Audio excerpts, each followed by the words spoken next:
Hello friends, welcome to my YouTube channel biology study. I am Meena Chaudhary. हमारा chapter चल रहा था मॉलिक्यूलर बेसिस ऑफ इनहेरिटेंस, जिसमें हमने लास्ट वीडियो में कंप्लीट कर लिया था ट्रांसलेशन। आज हम स्टार्ट कर रहे हैं regulation of a gene expression. तो रेगुलेशन ऑफ जीन एक्सप्रेशन में जो रेगुलेशन है उसका क्या मतलब है? कंट्रोल, यानी कि किसी चीज़ को कंट्रोल करना। और जीन एक्सप्रेशन का क्या मतलब होता है? एक प्रोसेस है जिसमें जो जीन है उनके अंदर जो इन्फॉर्मेशन प्रेजेंट है उनको यूज़ करना, किस लिए? जीन प्रोडक्ट बनाने के लिए। ठीक है, इसका क्या मतलब हुआ?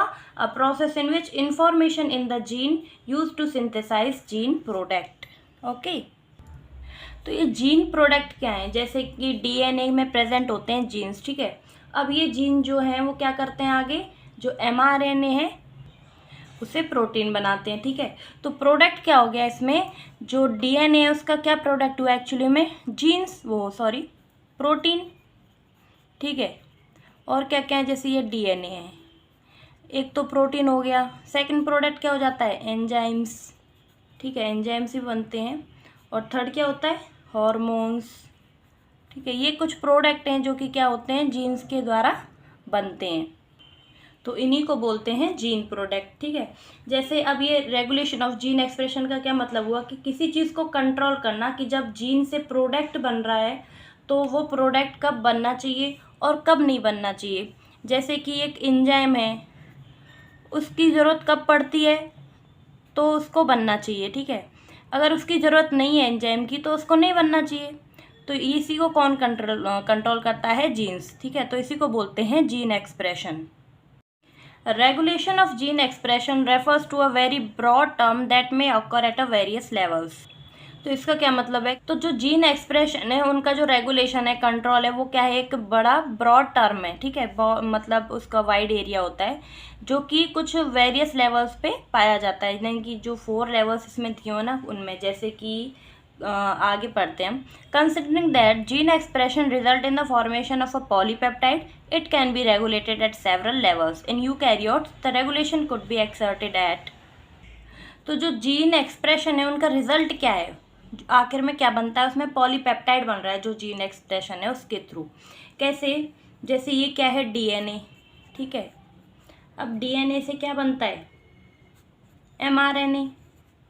अब ये जो एमआरएनए है ये है प्राइमरी ट्रांसक्रिप्ट एमआरएनए। ठीक है, फिर इस एमआरएनए से क्या होगा? क्या बनेगा? Mature mRNA. ये कैसा है? मैच्योर। ठीक है, अब ये मैच्योर एमआरएनए कब बनता है? स्प्लाइसिंग के थ्रू। क्योंकि स्प्लाइसिंग होती है ना, तभी तो जो इंट्रॉन है वो अलग हो जाते हैं और खाली एक्सॉन की जो चेन है वो बचती है। ठीक है, वही होती है मैच्योर एमआरएनए। अब क्या होगा? जो एमआरएनए है वो न्यूक्लियस से कहाँ पे जाएगा? साइटोप्लाज्म में। ठीक है, साइटोप्लाज्म में कहाँ पे जाएगा? राइबोसोम पे। और फिर राइबोसोम में क्या होगी? ट्रांसलेशन। और ट्रांसलेशन से क्या बनेगा? पॉलीपेप्टाइड। पॉलीपेप्टाइड क्या है? चेन ऑफ अमीनो एसिड्स, जिससे क्या बन रहा है? पेप्टाइड्स की जो चेन है उससे प्रोटीन बन रहा है, एंड प्रोडक्ट। तो यही मतलब है इसका कि जो जीन एक्सप्रेशन है उसका रिजल्ट क्या है?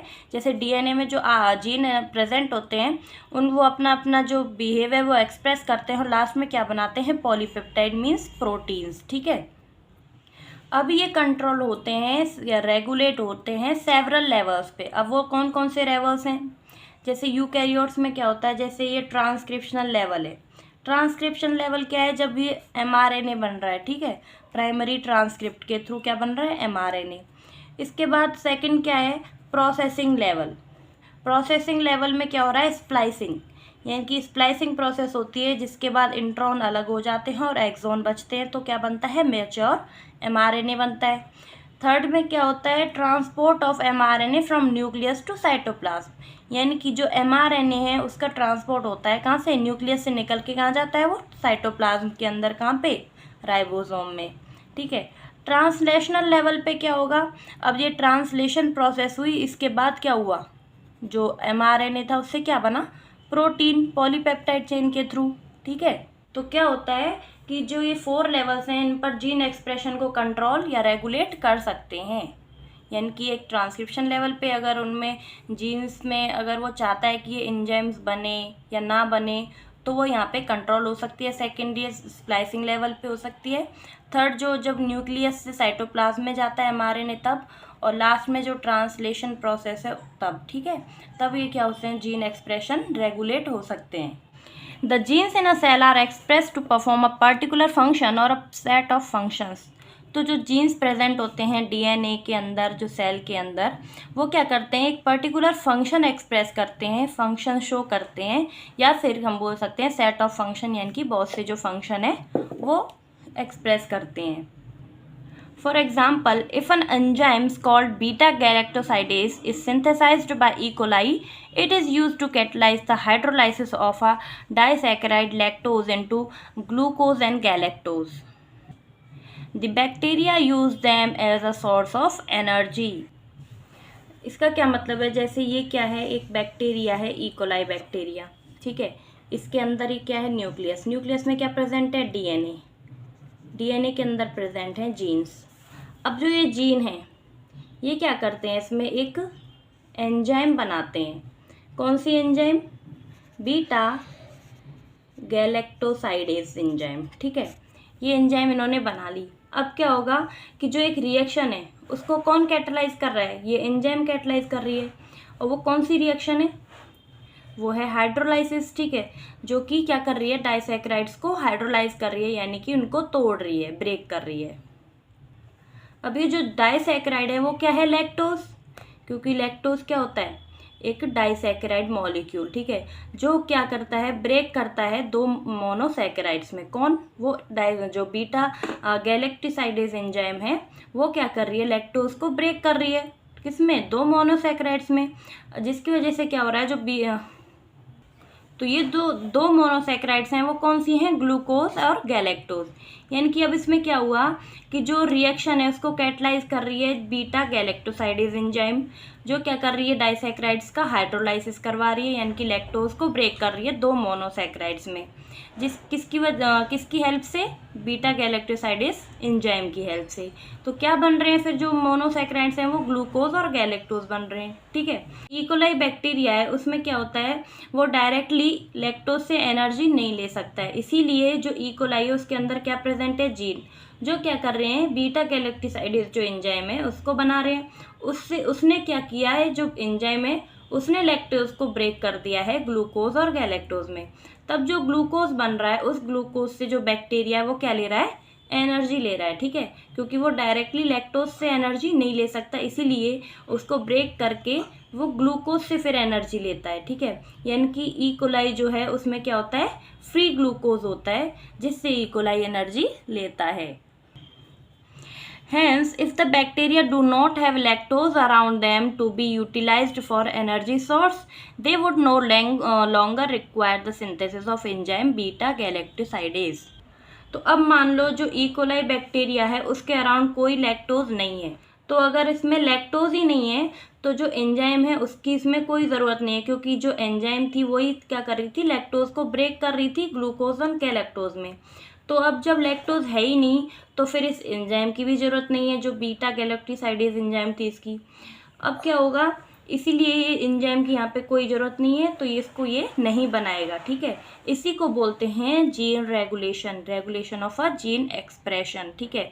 यानी कि जो जीन है वो क्या कर रहे हैं, अपने आप को एक्सप्रेस कर रहे हैं या नहीं कर रहे हैं, वो किसके ऊपर है, जो यहाँ पे लैक्टोज प्रेजेंट है उसके ऊपर। अगर लैक्टोज प्रेजेंट है तो ये क्या करेगा, बीटा गैलेक्टोसाइडेज एंजाइम बनाएगा, जो क्या करेगी, इनको ब्रेक करेगी, और फिर जो उससे फ्री ग्लूकोज मिलेगा उससे ये एनर्जी लेगा।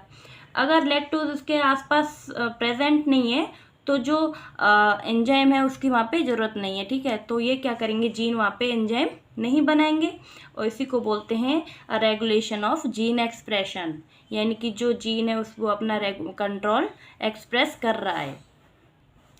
Therefore, in simple term, it is the metabolic, physiological or environmental condition that regulate the expression of a gene. तो in simple term हम बोलें तो जो ये metabolic, जो physiological और environmental condition है, इन पे क्या होता है, जो gene expression है वो regulate करता है, control करता है।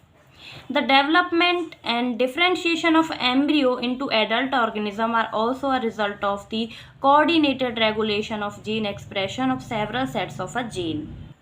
तो इसमें क्या है, जैसे ये एम्ब्रियो है, एम्ब्रियो से जब एडल्ट बन रहा है, यानी कि थ्रू डिफरेंशिएशन या फिर डेवलपमेंट जब हो रहा है एडल्ट का एम्ब्रियो से, तो इसमें क्या हो रहा है, जैसे जो एम्ब्रियो है वो कन्वर्ट हो रहा है एडल्ट में। तो इस प्रोसेस में भी जो बहुत सारे जीन्स हैं वो क्या करते हैं, अपना जीन एक्सप्रेशन शो करते हैं। ठीक है, अब इसमें जैसे जो जीन्स है वो क्या करते हैं, बहुत सारी एंजाइम्स बनाते हैं जो क्या करेंगी, इसमें हेल्पफुल होती है एम्ब्रियो से एडल्ट बनने में। अब जैसे इस प्रोसेस में जो जीन एक्सप्रेशन है, इसमें जो एम्ब्रियो से एडल्ट बन रहा है, कौन कौन सी जो हार्मोन्स हैं या फिर एंजाइम्स हैं वो यूज़ होती हैं, जैसे HCG हार्मोन है, प्रोजेस्ट्रॉन है, एस्ट्रोजन है, लैक्टोजन है, ये सारे हार्मोन्स क्या हो रहे हैं, यूज़ हो रहे हैं एम्ब्रियो से एडल्ट बनने में। ठीक है, तो इसका यही मतलब है, फिर इनको क्या कर रही हैं, जो बहुत सारे जीन्स हैं वो कंट्रोल कर रहे हैं, रेगुलेट कर रहे हैं। In prokaryotes, control of the rate of transcriptional initiation is the predominant site for control of gene expression. तो जो प्रोकैरियोट्स हैं उनमें जो जीन एक्सप्रेशन है हम उनको कंट्रोल कर सकते हैं। कैसे, जो ट्रांसक्रिप्शन प्रोसेस है उसकी जो इनिशिएशन होती है, जहाँ की शुरुआत होती है, अगर उस स्टेप में हमने इसको कंट्रोल कर लिया तो को जीन एक्सप्रेशन है वो क्या हो जाएगा, कंट्रोल हो जाएगा। ठीक है, जैसे ये क्या है, ट्रांसक्रिप्शनल यूनिट, इसमें क्या क्या प्रेजेंट था, इधर प्रमोटर प्रेजेंट था और यहाँ पे प्रेजेंट था टर्मिनेटर। ठीक है, तो जो प्रमोटर है यहाँ पे क्या हो रहा था, जो RNA पॉलीमरेज है वो आके जुड़ रही थी, तब जो इनिशिएशन प्रोसेस है वो स्टार्ट हो रही थी, यानी कि इनिशिएशन हो रहा था ट्रांसक्रिप्शन प्रोसेस का। तो जब यहाँ से ट्रांसक्रिप्शन प्रोसेस शुरू हो रही थी, तब यहाँ पे अगर हम उस जीन को कंट्रोल कर लेते हैं तो फिर क्या हो जाता है, जो जीन एक्सप्रेशन है वो भी कंट्रोल हो जाता है। In a transcription unit, the activity of RNA polymerase at a given promoter is in turn regulated by interaction with the accessory protein, which affects its ability to recognize start sites. तो अब इसमें क्या देखने को मिला हमें, promoter. ठीक है, तो ये था प्रमोटर जो कहाँ होता है, जो इनिशिएशन स्टार्ट होती है, प्रमोटर स्टार्टिंग में जुड़ता है।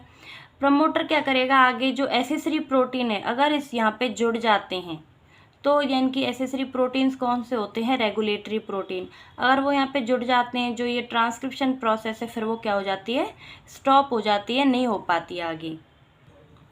These regulatory protein can act both positively and negatively, यानी कि अब ये जो रेगुलेटरी प्रोटीन है या फिर एसेसरी प्रोटीन से पॉजिटिवली भी एक्ट करते हैं और नेगेटिवली भी एक्ट करते हैं। पॉजिटिवली किसकी तरह एक्ट करेंगे, एक्टिवेटर्स की तरह, और नेगेटिवली यानी कि रिप्रेसर की तरह, यानी कि रोकने के लिए प्रोसेस को। The accessibility of promoter region of prokaryotic DNA is in many cases regulated by the interaction of protein with a sequence termed operators. तो अब एक बार मैं सब समझाती हूँ आपको। पहले तो ये ऑपरेटर्स क्या होते हैं, ये प्रमोटर रीजन है, इसके बाद जो स्ट्रक्चरल जीन से पहले का रीजन होता है उसको बोलते हैं ऑपरेटर रीजन। ठीक है, फिर ये क्या है, स्ट्रक्चरल जीन, और लास्ट में क्या है, टर्मिनेटर, जहाँ पे प्रोसेस क्या होती है, टर्मिनेट या स्टॉप। अब जैसे ये क्या है, ट्रांसक्रिप्शनल यूनिट, इसमें इधर प्रेजेंट है प्रमोटर, ये है ऑपरेटर, फिर है स्ट्रक्चरल जीन, और लास्ट में क्या है, टर्मिनेटर। ठीक है, अब जो ये प्रमोटर रीजन है यहाँ पे क्या जुड़ता है, RNA पॉलीमरेज आके जुड़ेगी, और जो ऑपरेटर क्या है कि जो DNA उसमें प्रेजेंट सीक्वेंस को क्या बोलते हैं, ऑपरेटर।